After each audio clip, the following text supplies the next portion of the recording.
जय श्री राम।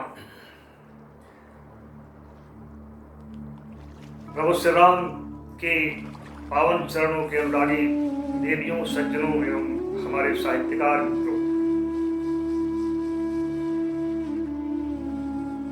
रामायण महाकाव्य के इस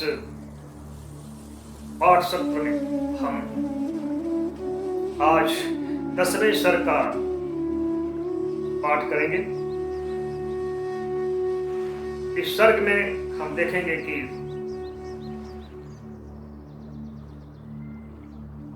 माता कैकेयी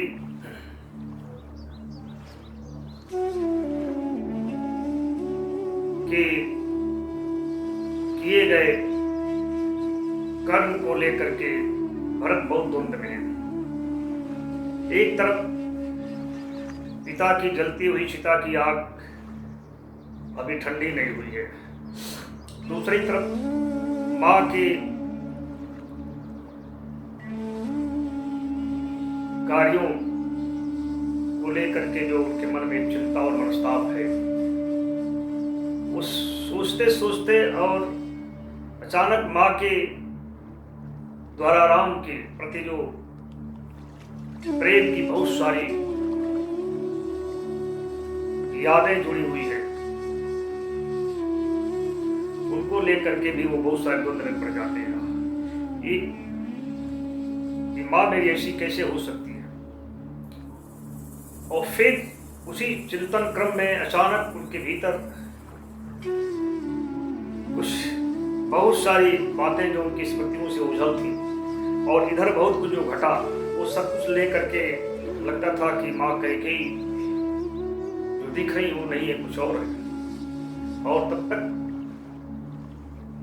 वही मांडवी का आगमन होता है और दोनों के मध्य जो वार्तालाप यानी संवाद घटित होता है। इस संवाद के माध्यम से मां कैकेयी के दिव्य चरित्र का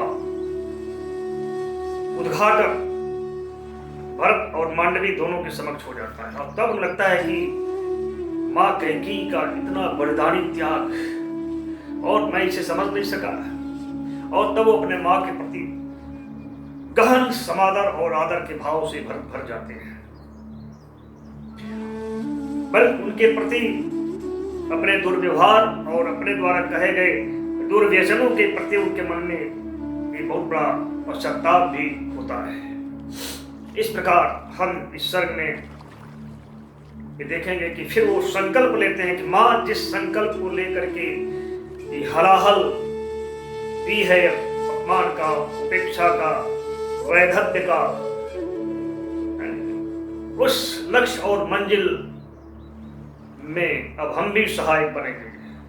हम लोग भी मिलकर के आहुति डालेंगे इस महायज्ञ को संपन्न करने। आइए हम उसको इस 10वें सर्ग में देखते हैं। छंद बिल्कुल नूतन है।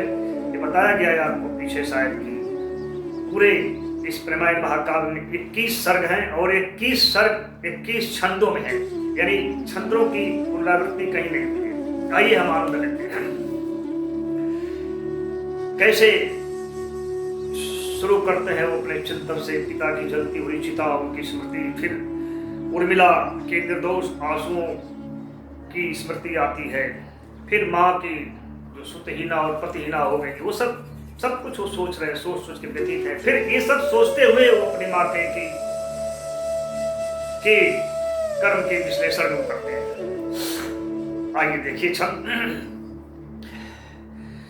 बीत गयल ब्रह्मभोज पिता के, तबहु भरतिया में धू धू धधकत सरजू तट के आग चिता के अबले, तड़पा जामन कबो उर्मिला के अधोस आंसू जल, अगृह उपवन के फूल हो गयल जे के बन के कंटक, सुतहीना पतिहीना दीना कबो जननियन के गति, अकबो काट कुश में भटकत सिया राम लखन के सूरत, कबो काट कुश में भटकत सिया राम लखन के सूरत। ये सब तो पीड़ित कर ही रहा है। कभी माँ के कुटिल कर्म की फुंसी भी दाह उत्पन्न करती है, वेदना उत्पन्न कर देती है। और टीसे लगे कबो निज माँ के कुटिल कर्म के फुंसी, और तड़प उठे तब शयन सदन में दीर्घ सांस ले आहत। फिर सोचते हैं माँ ये तूने क्या किया। अरे जेठे सुत के आछत का हक भला, भला राज के लघु के सूरज वंश के बदल गई इतिहास यचक के कैसे।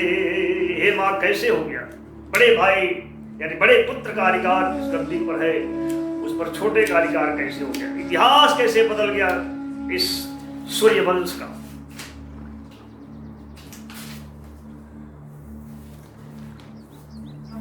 कैसे बुढ़ा गईल रकुल में, अरे कीचड़ नीच कुदासी।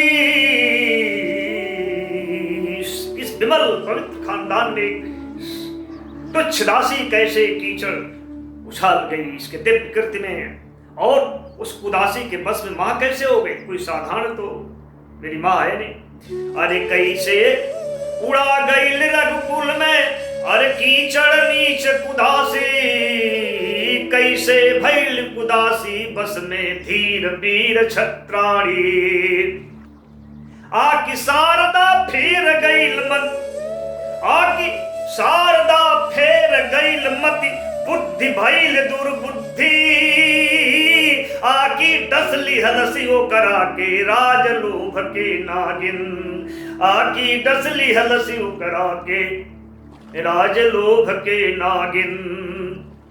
आकी राज व्यवसाय हो गई हाय ईश्वर धरती पर। आकी राज व्यवसाय हो गई हाय ईश्वर धरती पर। जननी भैल कुजननी कैसे, हा कैसे पतिहननी। माता तो कभी कुमाता होती नहीं है, आज मां कुमाता कैसे हो गई। अपने ही पति की हंता यानी हननी कैसे हो गई। आकी राज व्यवसाय हो गई हाय ईश्वर जननी, हाय ईश्वर धरती पर। जननी भैल कुजननी कैसे, हा कैसे पतिहननी। क्या उसको अपने ही बेटे का मर्म नहीं मालूम था। उसे पता नहीं था कि उसका बेटा भरत राज मंजूर करेगा।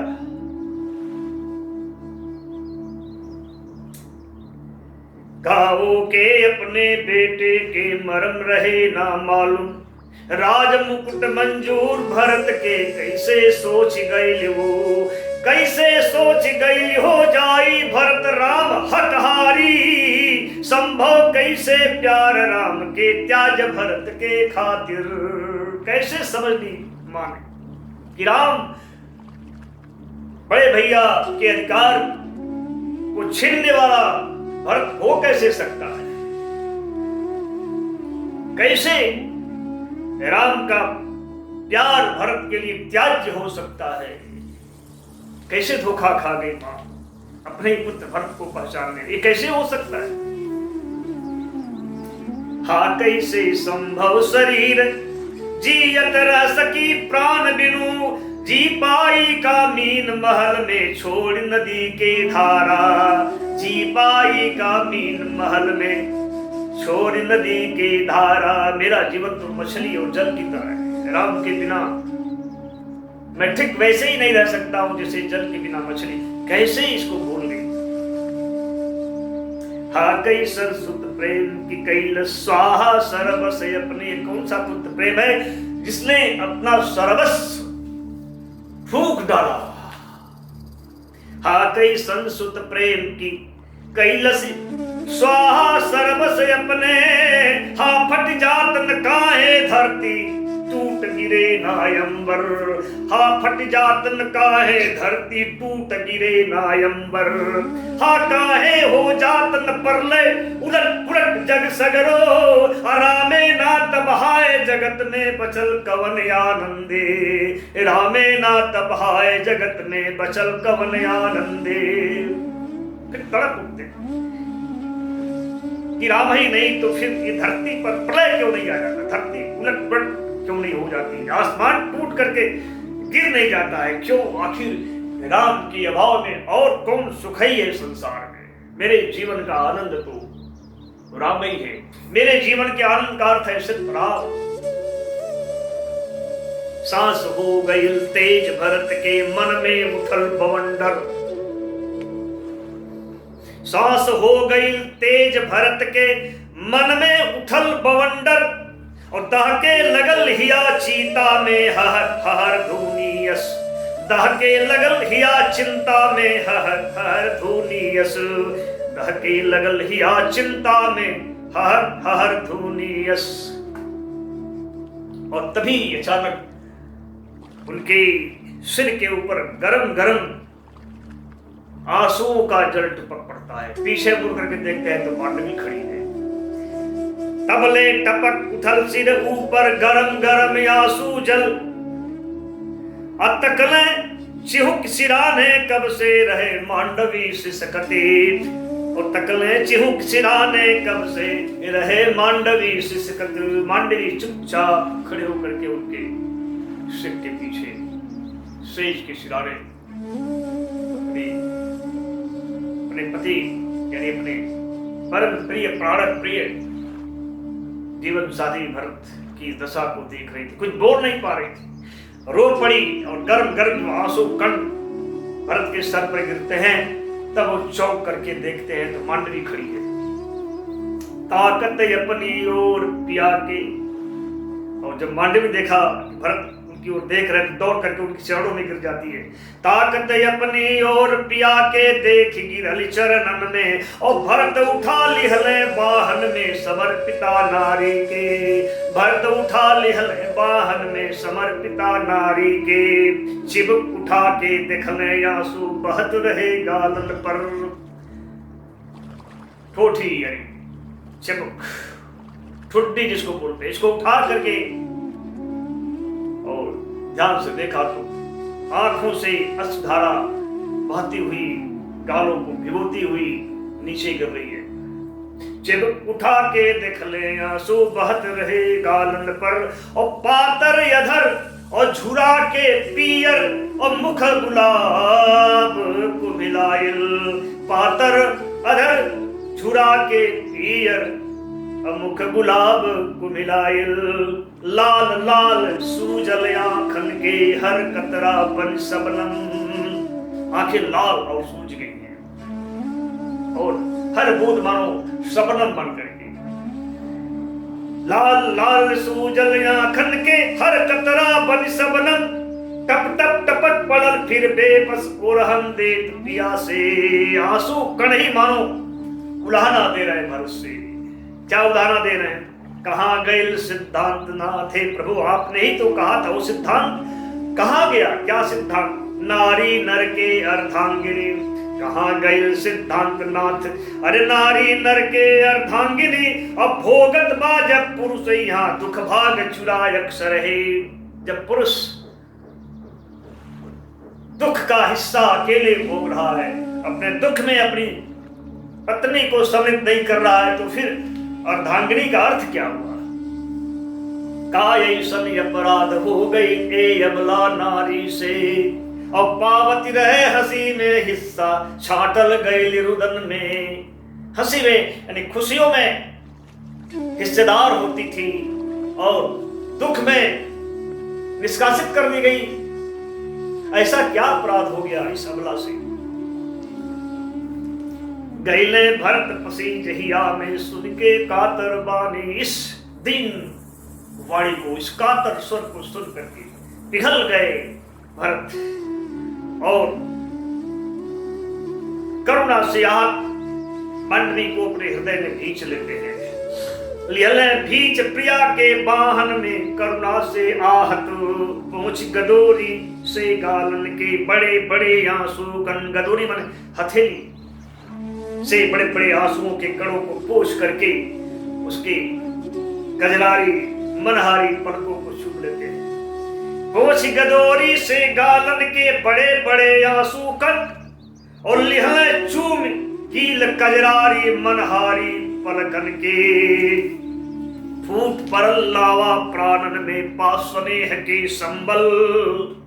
स्नेह का जब आश्रय प्राप्त हुआ तो भीतर जो वेदना थी, अग्नि जो जल रही थी, वो लावा बन करके फूट पड़ती है और हृदय के मरुस्थल में फिर से सारे बालू सैकत कण सुलग उठते हैं।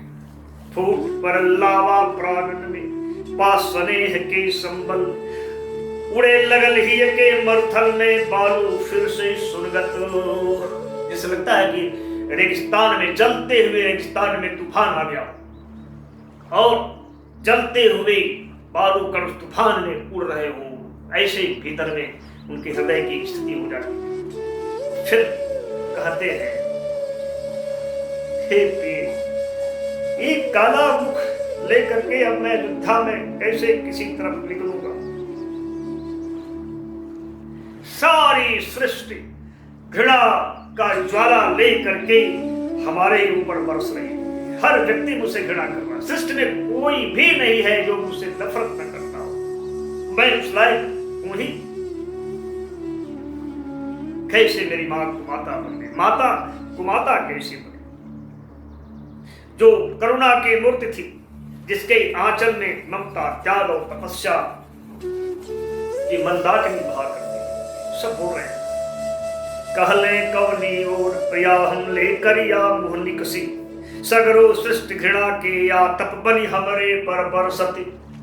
माता बनली कुमाता कैसे, जे करुणा के मूर्ति। बहे सदा आंचल में ममता, त्याग तपस्या के जल। कैसे दियली भेज राम के बेकसूर जंगल में। निर्दोष राम के कैसे उन्होंने जंगल भेज दिया। माँ हाथे माँ के महिमा में कारिक कैसे लागल। माँ के हाथ से ही आज माँ की महिमा में कलंक कैसे लग गया, दाग कैसे, काजल कैसे लग गया। करे कबू सिर दर्द राम के ले उनके निज आंचल। यही वो माँ है। इन माँ के राम को थोड़ा सा दर्द हो जाए तो अपने आंचल में लेकर के पूरी रात देवी देवता मनाने में बिता देती थी। पलकों में नींद नहीं आती थी, पलकों में ही रात बिता देती थी। करे कबो सिर दर्द राम के ले उनके निज आंचल। जे दे रैन बिता पलकन में देवी देव मनावत। अनंत व्रत अनंत ज्योतिया यानी पंत ज्योतिका व्रत। वो जो प्रेम की तपस्या के जो कोमल धागे में वो बांधती थी, राम के प्रेम को अपने गले में पहन लेती थी। कभी राम बाहर है तो दिन भर चौखट पर खड़ी उनका मार्ग जो होते रहती थी, खिड़की पर, कभी कभी दरवाजे पर। और राम नहीं आते थे तो गुहार करती थी, प्रार्थना करती थी। शीत से, धूप से, जो मौसम के अनुकूल होते थे कि हे भाई, हे धूप, हे शीत, मेरे राम को परेशान मत करना। अरे व्रत अनंत मां पुत्र ज्योतिया के कोमल धागन में प्यार राम के गांठ बांध जे रहे हृदय में पहिरते। अजादिन राम रहे पुरबाहर तादिन जे दिन दिन भर। व्याकुल आंख गड़ा खिड़किन पर तिल तिल रहे निहारते, तिल तिल रहे निहारते। कसम धरा मनुहार करे जे, कसम धरा मनुहार करे जे। घाम शीत मौसम के अरे मत करिए परेशान राम के। कहा है भाई, क्योंकि उसका शरीर फूल जैसा कोमल है। मत करिए परेशान राम के तन सुकुवार सुमन यस, तन सुकुवार सुमन यस। वही जंगल में भेज इन्हीं कष्टों को भोगने के लिए। काहे दिहली भेजू हे वन 14 वर्ष राम के। लगे प्रिया सब कांड अनोखा हमके निपट ये संभव। वही माया जंगल में भेज दी, वही धूप से काट उसके कष्टों को सहने के लिए। हे प्रिय मांडवी, मुझे तो सारा कांड अनूठा लग रहा है, विचित्र लग रहा है, असंभव सा लग रहा है, विश्वास नहीं हो रहा है। हे मांडवी, हे प्रिय, तुम ही बताओ, क्या उनका तुलसी पूजा जो राम के निमित्त करती थी सब झूठा था, छल था उनका व्रत उपवास? या कि मां कौशल्या से उनका सौतिया कहा था? क्या उनके मालूम नहीं कि राम पिता के लिए प्राण थे? राम नहीं, पिता के प्राण बसते थे। राम को जंगल में अगर भेज दी तो पिता नहीं बचेंगे, ये मालूम नहीं था मां को। हाय, मन और वचन कर्म से जो पतिव्रता अपने ही पति की हत्या कैसे बन गई, कैसे अपने ही सुख सुहाग में अपने ही हाथों आग लगा दिया। विश्वास नहीं होता है प्रिय। काउन कर हर तुलसी पूजा व्रत उपवास रहे छल। काउन कर हर तुलसी पूजा व्रत उपवास रहे छल। आक सौतिया डाह रहे हा कौशल्या से उनकर। बसे पिता के प्राण राम में काउन के ना मालूम। अरे भेज राम के जंगल जा ना जी पई है एको पल। भेज राम के जंगल ना जी पई है एको पल। काय बचन मन पति पदगामी हा बन के पति घातिन। काय वचन मन पति पदगामी हा बन के पति घातिन। कैसे दिहली बारी अपनी सुख सुहाग में आगी। कैसे दिहली बारी अपनी सुख सुहाग में आगे। आकी हाय कुटनीति रहे याद नारा अष्टपति कहे षड्यंत्र तो नहीं था? क्या उनकी कूटनीति तो नहीं थी? जो छल जुआ का मजा हुआ जुआड़ी है, इतना क्रोश में आगे बढ़ कर छल रूपी जुआ के मजे हुए खिलाड़ी यानी शकुनी की तरह। आप यहाँ ये कूटनीति रहे नाना अश्वपति के छल जुआ के मजल खिलाड़ी। कुटिल मंथरा के निस मंथरा को छल पूर्वक यहाँ भेज करके उसी की बहाने से सारा कांड करवाया। क्या यह उनकी कोई कुटिल राजनीति तो नहीं थी? जो भी हो, लेकिन हे प्रिय, मेरी मां तो धैर्यवान, बुद्धिमान, रणनीतिज्ञ, क्षत्राणी रही है इस धरती पर। उसके जैसा कोई धनुर्धर पैदा नहीं हुआ। अद्वितीय थी, अतुलनीय है, रण कौशल में माहिर हैं। अगर उनको पिता की मृत्यु ही पसंद थी, इच्छा थी पिता की मृत्यु और मुझको गद्दी पर बैठाना, तो अवसर में प्राप्त था। संबर युद्ध में मरने दी होती, उनको युद्ध में बचा करके लाने वाली भी वही थी। सब सोच रहे हैं, विश्वास नहीं हो रहा। मां का चित्त इतना दिव्य है, वो मां ऐसी कैसे कर सकती है? प्रिय, बाकिर उनके पिताजी चाहे जैसे हो, लेकिन बाकिर कायर मतिना माई। लेकिन मेरी मां कायर नहीं हो सकती, कायर बुद्धि नहीं है मेरी मां की। ठीक ऐसी कायरता कैसे हुई? बाकिर कायर मतिना माई धीर वीर छत्राणी। जग जाने वो अतुल धनुर्धर और रण कौशल में माहिर। बाबूजी के मौत रहे जो, हाँ माई के मनसा तो मिलल रहे ओकरा खातिर।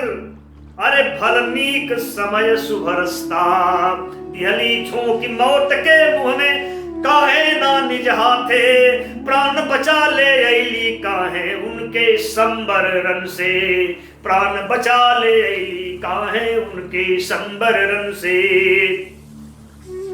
और आखिर मेरे ही माँ तो है, उसी का तो मैं खून हूं।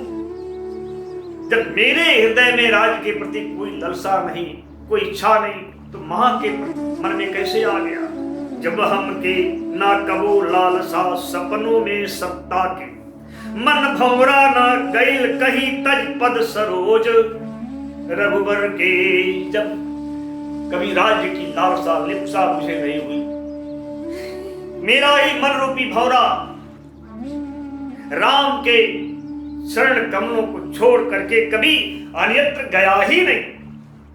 कैली भक्ति पिता अग्रज के चरणन में तन मन से, कबो न कवनो बाधा आई दिनचर्या में हमरे। जिंदगी भर मां जानती है कि मैंने पिताजी अपने अग्रज भैया राम के चरणों में जिंदगी भर अपने को समर्पित कर दिया है। उन्हीं की पूजा अर्चना में, उन्हीं की भक्ति और सेवा में, वही मेरी दिनचर्या रही है और निर्बाध दिनचर्या होती रही है। ये सब देख करके भी ऐसा कैसे किया मां ने। कबो न जनली का कहलावे मोहम मूढ़, मैंने कभी जाना ही नहीं लोभ क्या होता है, मोह क्या होता है, मत्सर क्या होता है। छलना का सौंदर्य भी कभी मुझे किसी भी प्रकार की छलना कभी मुझे छल नहीं सकी। छलना मायाविनी हमेशा दूर ही रही। मैंने जाना ही नहीं छल क्या होता है। कबो न जनली का कहलावे लोभ मोह मद मत्सर। कैसन रूप सिंगार सजावट छलना माया बिन के। जीवन में आई नहीं जब ना भैली खबो ठाड़ हम भेद भाव के रज में। ये भेदभाव भाइयों के प्रति किसी के प्रति मेरे हृदय में नहीं आया। नफरत के नागिन को मैंने कभी दूध पिलाया ही नहीं। जब ना भैली कबो ठाड़ हम भेद भाव के रज में। कबो न दिहली दूध पिए के नफरत के नागिन के। कबो न दिहली दूध पिए के नफरत के नागिन के। ना अलगाव पसंद ही ना आया, पृथकता किसी से भी मुझे पसंद नहीं आया, बल्कि मिलाव मिलन ही हमेशा प्रिय रहा। वही मेरे प्राणों को अच्छा लगा। सांस सांस में समता की कस्तूरी जिंदगी भर बहती रही है। समरसता ही मेरे हृदय में निवास करती रही है। समस्त के प्रति ना अलगाव मिलाव हमेशा प्राणन के भल लागल। सांस सांस में बसल हवा बनी कस्तूरी समता के। जब हम मनली प्रेम धर्म प्रेमे संगी सत साथी। प्रेमे आग ज्वाल के दरिया, प्रेमे आग और ज्वाल के दरिया बहुते कठिन प्रेम पथ। मैंने जीवन में प्रेम को ही चुना। प्रेम ही मेरे धर्म था, प्रेम ही मेरा संगी था, साथी था। प्रेम ही मेरा एकमात्र वो पथ था जो यह जानते हुए भी कि वो आग का दरिया है। प्रेम में उतरने का मतलब खाक हो जाना। ये इतना आसान नहीं समझ लीजिए। एक आग का दरिया है और तैर की है जाना। गालिब का शीर्ष ठीक करे मेरा जीवन है ये जानते हुए भी मैं प्रेम के ही मार्ग को चुना। जब हम मन ली प्रेम धर्म प्रेमे संगी सत साथी। इसीलिए तो तुलसी कहते हैं राम कि भाई ये भरत साक्षात प्रेम के जीवंत मूर्ति है। शरीर धारण करके प्रेम ही आया है। राम प्रेम मूरत तनु आही। धरत देह धरि जन अनुराग। जब हम मन ली प्रेम धर्म प्रेमे संगी सत साथी। प्रेम याग ज्वाला के दरिया बहुते कठिन प्रेम पथ। जब हमारे विश्वास की प्रेमे प्राण अर्थ जीवन के। प्रेमे नातम मूर्ता सगरो जिंदगी सभ्यता बनकर कि हे प्रिय, जब मेरा यह विश्वास रहा कि प्रेम ही जीवन का प्राण है, प्रेम नहीं है तो जीवन का कोई अर्थ नहीं, प्रेम नहीं है तो सारी जिंदगी और सारी सृष्टि व्यर्थ है, निष्प्राण है। जब हमारे विश्वास की प्रेमे प्राण अर्थ जीवन की प्रेमे न तब मुर्दा सगरो जिंदगी सृष्टि सभ्यता, सभ्यता वो सृष्टि दो कौड़ी की है जिसमें प्रेम नहीं है। सागर के उन्मादल पागल हर हरात लहरन में, सागर के उन्मादल पागल हर हरात लहरन में, जब हमारे विश्वास की प्रेमे खेवे जीवन नौका, जब प्रेमे के दिया जरौली हम जीवन मंदिर में। जब मैंने प्रेम का ही दीपक जलाया, यह जान करके कि इस फनते जीवन समुद्र में प्रेम ही नौका की तरह जिस जीवन को खिता है, और जब मैंने प्रेम को ही दीपक की तरह अपने हृदय में जलाया, अपने जीवन मंदिर में जलाया, कोने कोने में जीवन के कण कण में और हर भीतर की सांसों में,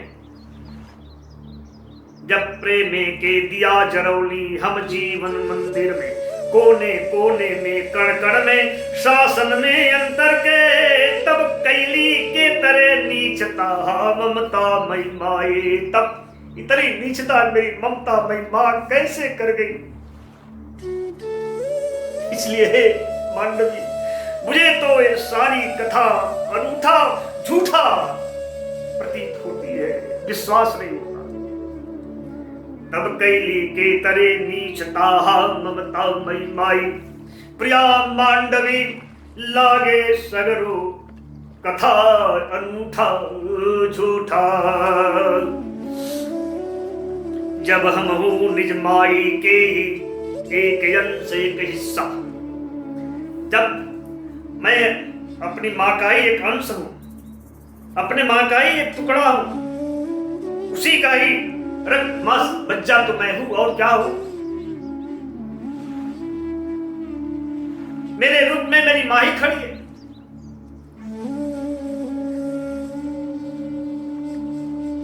माँ ही तो पुत्र के रूप में अवतरित होती है। आत्मा वे जायते पुत्र, यही तो कहा गया, उपनिषदों ने कहा है। और जब माँ का ही खून और दूध मेरे भीतर बह रहा है, तो जब मेरे मन में राम के प्रति कोई अनिष्ट नहीं आया, तब मां राम के पद के कांटा कैसे बन गई।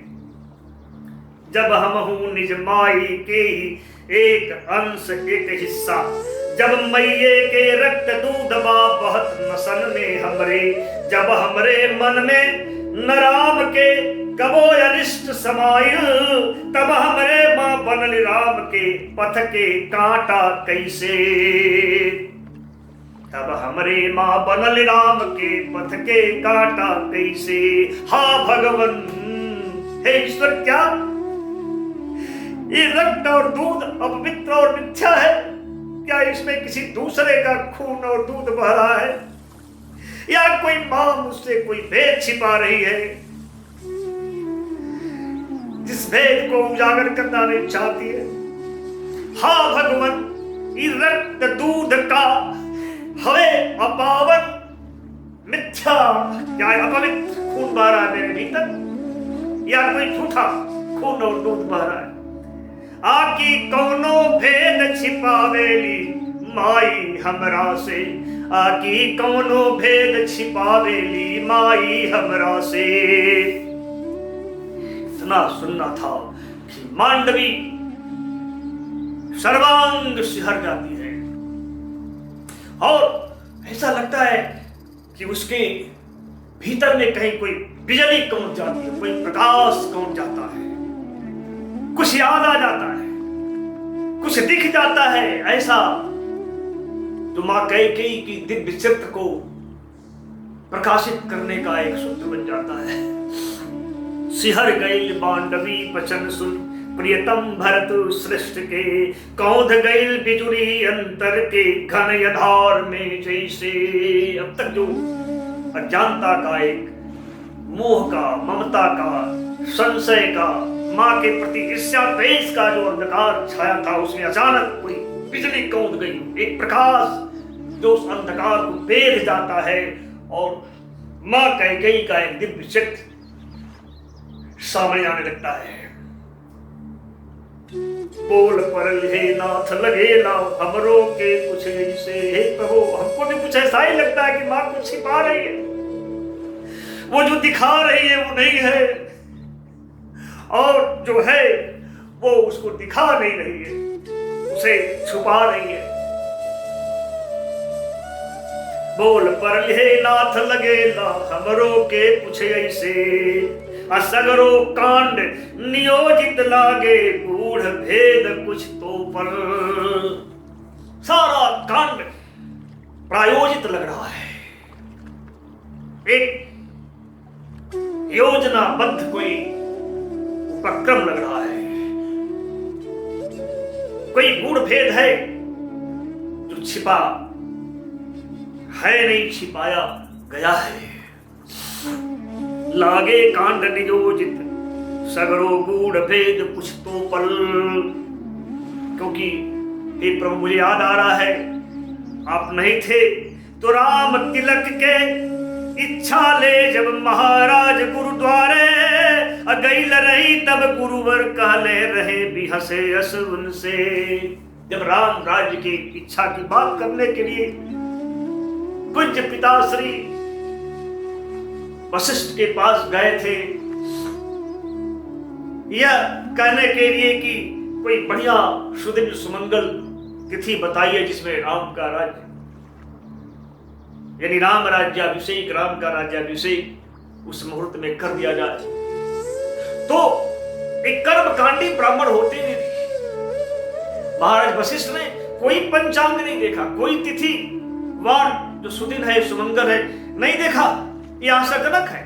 सीधे कह दिया सुदिन सुमंगल तब ही जब राम हुए युवराज। अरे जिस दिन राम गद्दी पर बैठ जाए वही सुदिन है, वही सुमंगल है। ही बात अब समझ में आ रही है कि क्यों उन्होंने ऐसा कहा। उन्होंने तो कहा का शुभ दिन शुभ घड़ी सुबेला। अरे क्या सुदिन, क्या सुमंगल, क्या शुभ घड़ी। शुभ के कार्य में देरी नहीं करना चाहिए। का शुभ दिन शुभ घड़ी सुबेला, का शुभ कारज देरी, असुदिन सुमंगल तबे जबे शुभ तिलक राम के हो जा। जिस दिन राम का तिलक हो जाए समझिए वही सुदिन है, वही सुमंगल तिथि है। क्या ही इसमें कार्य नहीं लगता है। ये एक कर्मकांडी ब्राह्मण, भविष्य को जानने वाले भविष्य दृष्टा ब्राह्मण ऋषि का यह वचन निसंदेह विस्मयकारी लगता है कि सब मिले जुले हैं। एने पूज्य पिताजे साजे लगनी तिलको व्यवस्था, आवोने गुरु चेला में निशिभर भैल बत कही कैसन। और हे नाथ, इधर पिताजी बेचारे राज तिलक की तैयारी कर रहे हैं, उधर पता नहीं रात भर गुरु और शिष्य में क्या बातचीत हुई कि प्रातः होते ही ये राज तिलक की सारी खुशी वनवास के विषाद में रूपांतरित हो गई। कौन सी बातचीत हुई थी, कहा भी था, तुलसी ने भी उस तरफ इशारा किया है मां कैकेयी दिव्य चरित्र को। राम करहु सब संयम याजू, हे राम संयमित होकर के रहना, क्योंकि जो विधि कुशल निभाहे काज। कि भोर होत, पता नहीं गुरु शिष्य में क्या बात हुई कि भोर होत सब तिलक खुशी, वनवास लोर में बदलल। और यही कथा से मिलत जुलत एक और कथावा स्वामी, और इसी कथा से मिलती जुलती एक और कथा है। रात तिलक के एक दिन पहले ही, उसी दिन जब फिर राम अकेले हो गए, वशिष्ठ के विदा होने के बाद एक और घटना घटी है,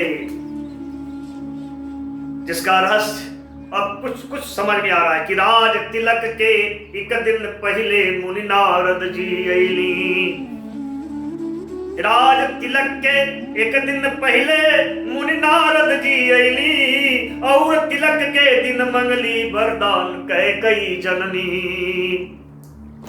उस रात्रि नारद जी भी आए थे, क्या बातचीत करके गए मालूम नहीं कि सवेरे होते होते मां कैकेयी ने प्रभु श्री राम के लिए वरदान मांग लिया। एक कथा अध्यात्म रामायण में मिलती है, जिसमें नारद जी आके राम से पूछते हैं कि भाई आपने तो वचन दिया है कि हम देवताओं का कार्य करेंगे, जंगल में जाकर के रावण का वध करेंगे, और आप आज गद्दी पर बैठे जा रहे हैं। राम ने कहा मैं गद्दी पर बैठने नहीं जा रहा हूं, मैं कल सुबह 14 वर्ष के लिए मुनि वेश धारण करके दंडकारण्य में जा रहा हूं। और आश्चर्य है कि दूसरे दिन मां कैकेयी 14 वर्ष के लिए मुनि वेश में ही और दंडकारण्य में भेजने का वरदान मांगती है दशरथ से। क्या ये संयोग है? इसे संयोग कहा जा सकता है? वही कह रहे हैं, और तिलक के दिन मंगली वरदान कैकेयी जननी, हालांकि दोनों बात परस पर बाड़ी अलगे बिलगे, लागे तबो छिपल दोनों में गूढ़ योजना कौनो। इसलिए लगता है कि कोई गूढ़ योजना तो छिपी हुई है। वशिष्ठ का व्यवहार, नारद जी का आना, मां का वरदान मांगना, और एक बात और, 14 वर्ष के लिए ही क्यों, मुनि वेश में ही क्यों, तौने पर वनवास सीमित, जिंदगी भर के लिए। ईर्ष्या होती, राजगद्दी पर ही है ना, आपको बैठाना होता मां को तो जिंदगी भर के लिए वनवास देती। अपने पुत्र को 14 साल की गद्दी पर क्यों बैठाई, 14 साल के जंगल में भेज करके। तौने पर वनवास सीमित, कुछ बरिस न जीवन भर के, मात्र 14 वर्ष शर्त, मुनिवेश न जाने काहे। और शर्त मुनिवेश क्यों? क्योंकि मां नहीं जानती थी, नहीं चाहती थी कि योजना जो रणनीति है ये रावण के गुप्तचरों तक पहुंचे और रावण को पता चल जाए। इसे मुनिवेश में जाओ, कोई अयोध्या से सेना लेकर के नहीं जाना, दंडकारण्य में जाओ और भारत का हर सैनिक बन जाए भारत का हर नागरिक। तो हर नागरिक नगर में रहने वाले तो बने ही हैं, लेकिन जंगल के आदिवासी जो अशिक्षित है, विकसित नहीं है, जो नाखून से लड़ते हैं, जो भारत को चिंता है, कैसे वो लड़ पाएंगे रावण से। हम लोग देखा है दूसरे सर में, मां कैकेयी चाहती सबको सेना बना दिया जाए, कोई सत्य नहीं ले जाना है, वही सबके सब सैनिक बन जाए। वहां बैठे बैठे ऋषि आपकी प्रतीक्षा कर रहे हैं अगस्तुगर, और ये युद्ध रावण की धरती पर हो, सत्य की धरती पर हो, ये सब योजना है मां कैकेयी का। और एक अचरज स्वामी, मांडवी कहती और रात एक आश्चर्य और है, और एक अचरज स्वामी बनवास जेठ सुनियापन, हो गईली तैयार मुदित मन तुरंत ठाड़ माया गे। यदि आश्चर्य है, प्रभु श्री राम ने पूछा भी नहीं क्यों, काहे, किस लिए जंगल जाए, कुछ नहीं सुना, और तुरंत ही प्रसन्न मन तैयार हो गए गदगद होकर के, जिसे लगता था उनके मन की कोई मुराद पूरी हो गई। अचरज स्वामी बनवास जेठ सुनियापन, हो गईली तैयार मुदित मन तुरंत ठाड़ माया गे। को बेर विरोध न कौनो, ना कुछ या ना कानी, कोई विरोध नहीं, कोई आना कानी नहीं, कोई माख नहीं, कोई कुबोली नहीं, कोई उलाहना नहीं, कारण तक नहीं पूछा राम ने। एक जो मानव चरित्र के बिल्कुल विपरीत है, एको बेर विरोध न कवनो, ना कुछ या ना कानी, ना कुछ माख कुबोली, उरहन कारण तक ना पूछली।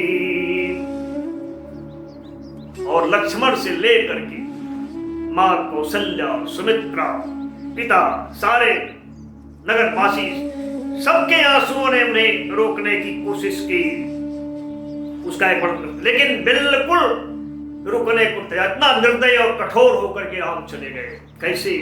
अरे रोकत तरह तरह से उनके थाकल प्यार लखन के, थकल सुमित्रा माँ कौशल्या के नैनन के पानी, अब बड़ मनुहार करत थाकल दीदी सीता के काजर, कसम खिया के थाकल पितु के बूझत जीवन बाते। लक्ष्मण का प्यार रोका नहीं रुके। माँ कौशल्या सुमित्रा के आंखों के आंसुओं ने रोकने की कोशिश की, लेकिन भैया राम आपके नहीं रुके। सीता का काजल रोकते रोकते थक गया, आंखों का काजल बह बह करके, लेकिन नहीं रुके।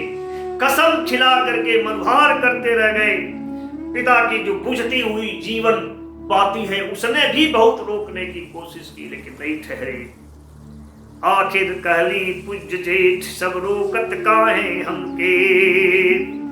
देखिए राम के वक्तव्य में भी वो था, पिता दंड मोहि काल राजू।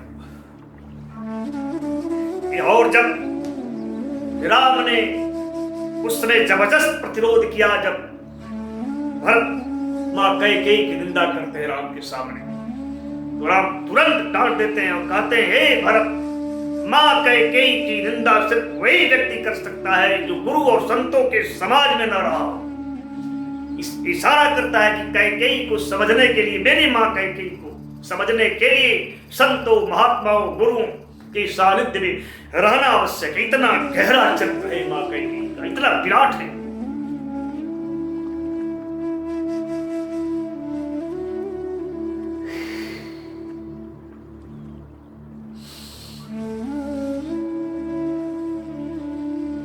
तात दोष जननी जड़ती, वो जड़ व्यक्ति मां को दोष दे सकता जे गुरु साधु समाज से। यहां भी राम क्या कह करके निकले थे, मांडवी कहती है, हे नाथ आखिर कहली पूज्य जेठ सब रोकत काहे हमके, का हमार भावी जीवन का लक्ष्य विधाता जाने। मेरा भविष्य यानी भावी जीवन क्या है, मेरे जीवन का लक्ष्य क्या है, ये विधाता को मालूम है। अर्थात आम आदमी को नहीं मालूम। इशारा कर रहे हैं, अरे ये भी कह रहे कि मां कैकेयी की आज्ञा का मर्म इतना आसान नहीं है कि सब उसको समझ लें। कोई राजनीतिक मर्मज्ञ ही समझिए कि मां कैकेयी की आज्ञा चाहती क्या है, लेकिन लोग नहीं समझे। राम क्या कह रहे हैं? राम कह रहे हैं, मां कैकेयी के आज्ञा के मर्म न इतना सीधा। अरे राजनीतिज्ञ मर्मज्ञ समझी है, राजनीति मर्मज्ञ समझी है, काई आज्ञा चाहे।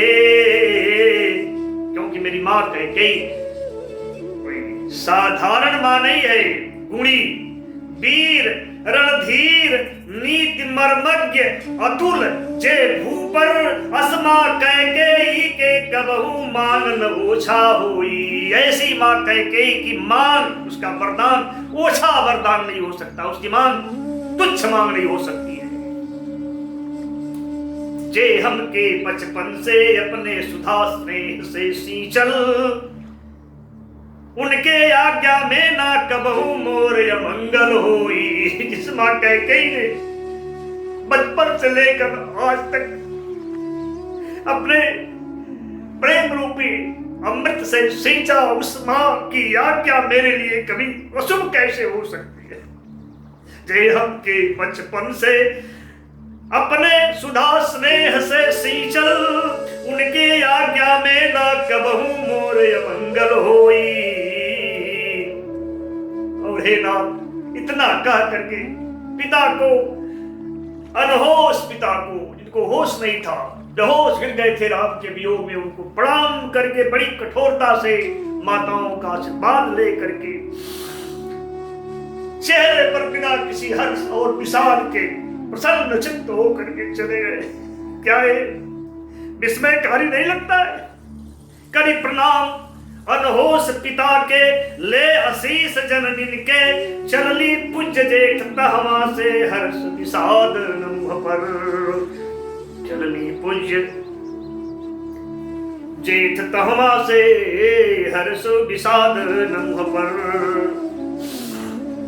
एक बेर फिर थक गईले रोकत उनके पुरवासे। फिर तो एक बार और प्रयास की।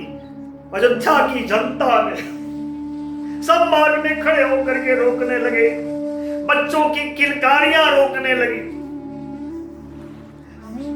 असहाय बुढ़ापे बूढ़ इकट्ठे हो गए, उन्होंने रोकने की कोशिश की। हाथियों के चिहार, घोड़ों की चिनकार, सब रो उठे।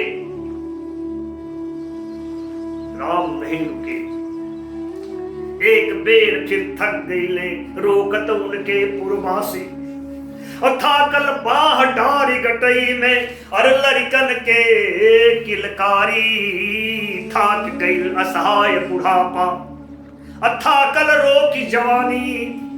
हाथिन के चिघार घोड़न के हिन हिनात दुख भारे। हाथिन के चिघार घोड़न के हिन हिनात दुख भारे। बाकिर ना मंजूर जेठ कैली एको पल ठहरन। लेकिन जेठ एक पल भी ठहरना उन्होंने स्वीकार नहीं किया। बाकिर ना मंजूर जेठ कैली एको पल ठहरन। चल दिहली ऐसे जैसे सब रहे पहले ही से तय। राम ऐसे चल दिए जैसे पहले ही से तय था कि जाना ही है। इसलिए कुछ नहीं सुनना था, पता था ये सब होगा, फिर भी हमें रुकना नहीं है, चले जाना है, ऐसा ही लग रहा था। यह सुन करके तो भरत जी के हृदय में और खलबली मच गई और झंझावात तूफान उठ खड़ा हो गया। मचल खलबली भर दरिया में सुनत प्रिया के बानी। लगल की जैसे आंखें आगे सरक गईल बा पर्दा। एक पर्दा पड़ा था जो मां कैकेयी की असली दिव्य शस्त्र को देखने नहीं दे रहा था। जिसे लगता वो पर्दा हट गया और अब भरत को भी कुछ दिखने लगा और कुछ दिखने लगा। जो पहले दिख रहा था उसके साथ साथ मां कैकेयी के आंसू के भेद समझ पूछे आयल। और छूटे लगल जे में धुल धुल के जीवन के सब काई। मां कैकेयी के आंखों के आंसुओं का रहस्य धीरे धीरे भरत के स्मृति पटल पर खुलने लगा, जिसमें उन आंसुओं में धुल धुल करके उनके जीवन की संपूर्ण मैल जैसे धुल गई हो, निर्दोष होते चले गए भरत। अरे छुटे लगल जे में धुल धुल के जीवन के सब काई। मन में ठाड़ भइल माई की, माई का नया तेजस्वी रूप भरत के मन में ठाड़ हो गया, जिसके आगे करोड़ों करोड़ों सूर्य का तेज फीका लगने लगा। अरे मन में ठाड़ भइल माई के नया रूप तेजस्वी। जिकरे आगे फीका लागे तेज कोटि सूरज के। पछतावा के महायनल तब धधक उठल अंतर में। तब पश्चाताप का दावानल फूट पड़ा। एक ऐसी आग पछतावा की भीतर जल उठी कि सारा घाव जैसे फफोला बन करके फूट पड़ा। फूट फूट कर रो पड़े और प्रिया मांडवी से कहने लगे, पछतावा के महायनल तब अरे धधक उठल अंतर में। सगरो घाव फफोला बन के फूट पड़ल नैनन से। सगरो घाव फफोला बन के फूट पड़ल नैनन से। लिपट प्रिया से भरत बिकल मन फूट फूट रो पड़ले। हा ठीक हा हन कही गईली काका कटु वचन मांगे। धिक्कार है हमको, मैंने क्या क्या कटु वचन मां को नहीं घड़ा। हा ठीक हा हम कह गई काका कटु वचन मांगे। समझ न सकली हा हम उनके संकेतन के भाषा। मान तो बहुत कुछ इशारों में मुझसे कहा, लेकिन मां की भाषा मैं नहीं समझ सका। और कुशप बोलते चले गए। उसके हृदय को जलाने वाला हर शब्द मैंने कहा तो वैसे ही जली बैठी थी। इस त्याग की आग सारे परिणाम जान रही थी। विधवा हो जाएंगी, कलंक लगेगा, लोग मेरा मुंह देखना नहीं चाहेंगे, लोग थूकेंगे, कोसेंगे, दूसेंगे। ऊपर से मैंने क्या क्या नहीं बोला। अरे समझ न सकली हम उनके संग के तन के भाषा। अरे संशय कर जाला चित के कतना अंधय निर्मल। आज मुझे समझ आया कि संदेह चित्त को कितना गंदा कर देता है, कि सत्य को देखने नहीं देता है।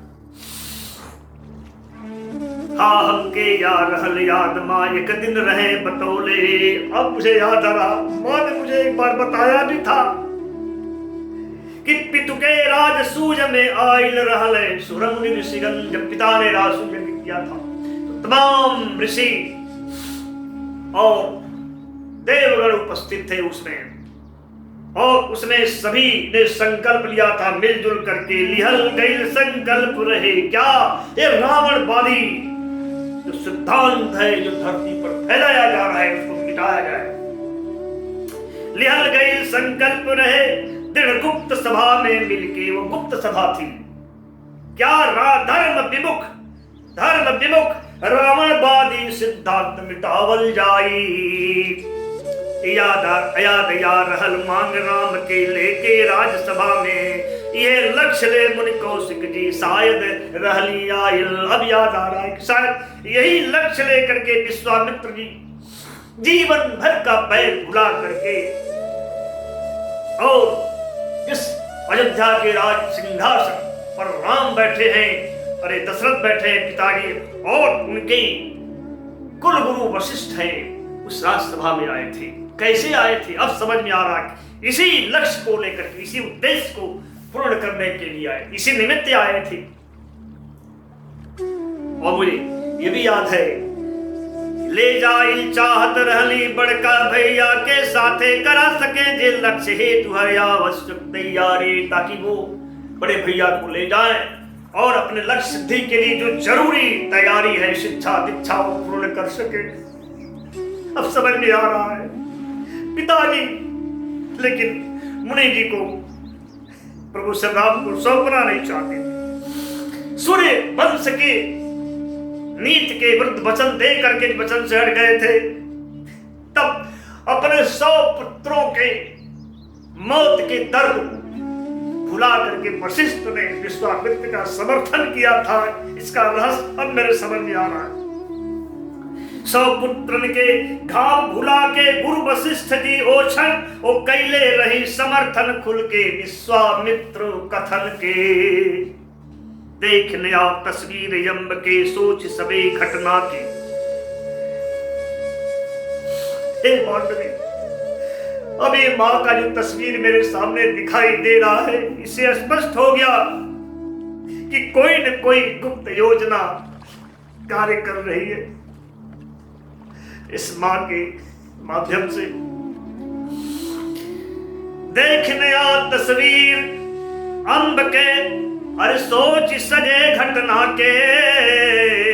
प्रिया मांडवी लगे कि कौनो गुप्त योजना भारी। प्रिया मांडवी लगे कि कौनो गुप्त योजना भारी। और जिसकी पता पहले से ही माँ को तो है ही, भैया को भी, गुरुवर को भी, सभी लोगों को सब मिल करके जैसे इसके लिए उचित तैयारी में लगे थे। जेकर पता पहले ही सेवा माँ भैया गुरुवर के सबके इच्छा लक्ष्य की होके सुफल योजना सगरी। सबकी यही इच्छा थी कि यह योजना जैसे भी हो पूरी होनी चाहिए। इतना गाना था कि मांडवी भी कुछ बोल पड़ती है। बोल उठल मांडवी देव कुछ याद करी वो छन के। आइल रही घरे सब बाई ब्याह करा मिथिला से। बहुविध भेंट दुलार जेठ के सोच न जाने का तब। मुन कौशिक पत्था कई मायस कहले रहली। जिस समय आप चारों भाई शादी के बाद हम सबको लेकर के आए थे, तब मां कैकेयी ने विश्वामित्र का पैर पकड़ करके अचानक जो कहा था उनके उस वक्तव्य का अब समझ में आ रहा है, तब तो नहीं समझ में आया। उन्होंने कहा था कि छोड़ राम के आजू जगत में के ऐसन बादूसर, जे हर पाई सजे पीर भैया अन्याय धरा के। मां ने कहा था प्रणाम करके कि आपकी कृपा से अब इस हृदय को संतोष हुआ कि ये सिद्ध हो गया कि राम के अलावा और कोई दूसरा नहीं है जो धरती को अन्याय धर्म की पीड़ा से मुक्ति दे सके। ये वचन बोलने का कोई मतलब नहीं था, लेकिन अब समझ में आया, क्योंकि विश्वामित्र समझ गए, वो जानती थी सब मिलकर के ही तो कर रहे। और मुझे जो आशीर्वाद दिया माता कैकेयी, वो भी बड़ा विचित्र था, उसका भी रहस्य अब आ रहा है। और रहे आशीष मातु के अद्भुत हमरे खातिर, जेकर अर्थ समझ में आवत आज पिया बाब हमके। आज हमको उसका अर्थ समझ में आ रहा है। इसे हम लोग 8वें सर्ग में देख चुके हैं। 7वें, सचमुच का इतिहास सकीगा उनकर गीत अनूठा, जेकर पहला पृष्ठ अधिक सच पर रह जायन लिख ले। ऐसे मां कैकेयी की कथा कोई क्या गा सकता है। अनूठी कथा है मां कैकेयी की चरित्र की, जिसका पहला पृष्ठ सत्य है लेकिन अनलिखा रह गया है। लिखा ही नहीं गया तो फिर बाँचेगा कौन, भविष्य बाँचेगा कैसे, गोपनीय रह गया। और उसने मुझे ही कहा था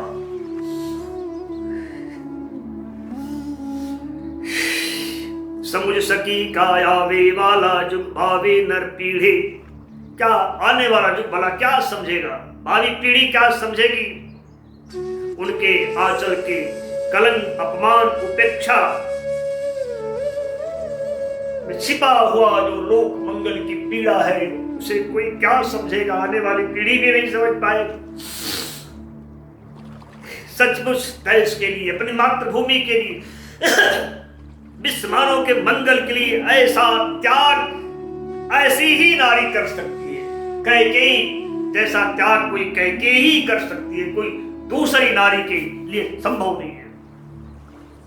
यानी कैकेयी जैसी ही है, ऐसा कहती है मांडवी। आज समझ सकी का आवे वाला जुग भावी नर पीढ़ी, उनके आंचल के कलंक अपमान उपेक्षा कारिख। सचमुच देश मातृभू खातिर ई बलिदान अनोखा, ऐसन त्याग मनुजता खातिर करी ऐसने नारी। प्राणनाथ मानव जीवन के लक्ष्य सत्य पथगामी, धर्म याग ज्वाला जे में मां कर निज सर्वस आहुति। हे प्रिय, हे प्रिय, हे नाथ, हे प्राणनाथ, मांडवी कहती है मानव जीवन का लक्ष्य क्या है, सत्य के पथ पर चलना। धर्म तो आग है, ज्वाला है, जिसमें मां कैकेयी ने अपना सब कुछ फूंक दिया और फूंक करके आज आंसुओं के चौराहे पर अकेले खड़ी है। लेकिन हे नाथ, उसी आंसुओं के चौराहे पर जहां मां अकेले खड़ी है, हम लोगों के लिए भी कोई मार्ग फूटेगा। उसी मार्ग से अब हमको भी चलना है, हम दोनों को भी चलना है। प्राणनाथ मानव जीवन के लक्ष्य सत्य पथगामी, धर्म याग ज्वाला जे में मां कर निज सर्वस आहुति। और ठाड़ आंसुअन के चौराहे पर अकेल अपमानित, फूटी ना तुम्हें से आगे एक राह हमनों के। उसी चौराहे से हम लोगों को भी एक मार्ग मिलेगा, उसी मार्ग पर हम लोगों को भी चलना है। माँ जिस मार्ग पर चल पड़ी है, और वैसे ही हम लोगों को भी गुप्त रूप से चलना पड़ेगा, तभी माँ की इच्छा, उनकी योजना पूरी होगी, अन्यथा भेद खुल जाएगा। सत्य बड़ा ना अधिक धर्म से, जीतन बड़ा सत्य से। सत्य धर्म जब नाथ साथ, तब मंजिल मिली जरूर। हे नाथ, धर्म से बड़ा शक्तिशाली कोई शक्ति नहीं है। सर्वाधिक शक्तिशाली कोई शक्ति है, कोई ताकत है, कोई बल है तो उसका नाम है धर्म। और सत्य से बड़ा कोई जय होने का वो सत्य नहीं है। इसलिए सत्य और धर्म जब हम लोगों के साथ है तो मंजिल अवश्य मिलेगी। ऐसा उद्बोधन दे करके अपने पति यानी भरत को ताकत देती है मांडवी। प्राण प्रिया के नीति वचन सुनि भरती या पुलकायल। अपनी प्राण प्रिया मांडवी के इस दिव्य नीति वचन सुन करके पुलकित हो गए भरत। और स्वाभाविक था क्योंकि दोनों के भीतर आग तो एक ही जल रही थी, दोनों के सांस एक थे, दोनों की प्यास एक थी, दोनों की व्याकुलता एक थी, दोनों का लक्ष्य एक ही लक्ष्य, दूर भी है निकट भी है, दोनों के आंखों में दिखाई दे रहा है। प्राण प्रिया के नीति वचन सुनि भरत हिया पुलकायल। एके याग रहे धधकत दोनों के निज अंतर में। दोनों के शासन में एक के प्यास विकलता एक के। एके लक्ष्य दूर निहरे यति दोनों के आखन में। पाव दबा के सरक गईल कब हवा मौन खिड़की से। लिहले आंचल कील निशा कब बीत गईल ना मालूम। पूरी रात इसी माँ कैकेयी के दिव्य का विश्लेषण मीमांसा करते हुए पाव दबा करके कब हवा सरक गई खिड़की से। भीगे आंसुओं से भीगे हुए आंचल लेकर यानी आंसुओं के जल से जो ओस है वही मानो आंसू है। ओस रूपी आंसुओं के जल से आंचल को गीला करके कब रात्रि विदा हो गई पता ही नहीं चला है। और नया श्रृंगार, नई परिभाषा, नया छंद गीत से सज धज करके एक नई किरण आसमान से धरती पर उतर आती है। संकेत देखिए इस सर के समापन का। पांव दबा के सरक गईल कब हवा मौन खिड़की से। लिहले आंचल गील निशा कब बीत गईल ना मालूम। नव श्रृंगार, नव परिभाषा, नव छंद गीत से सज धज लट सजुरवले एक किरण। लट सजुरवले एक किरण उतरले आकाश से भू पर। फैल गई उजियार, नया नया उजाला फैल गया भावन के महातिमिर में। और मांडवी और भरत के भाव के महातिमिर में अंधकार में एक नया उजाला फैल गया। और फिर कुछ संकल्प करके भरत कक्ष से बाहर निकल गए। कुछ संकल्प करके कैकेयी की तरह फैल गई उजियार नया भावन के महातिमिर में। चल दिहले संकल्प करत कुछ भरत कक्ष से बाहर। जय श्री राम। आज का पाठ सत्र यहीं पर विराम को प्राप्त होता है। आप सभी के चरणों में पुनः बहुत बहुत नमस्कार। समय देने के लिए बहुत बहुत आभार। अगली सर को हम फिर अगले पाठ सत्र में सुनेंगे। तब तक के लिए पुनः एक बार प्रणाम। जय श्री राम।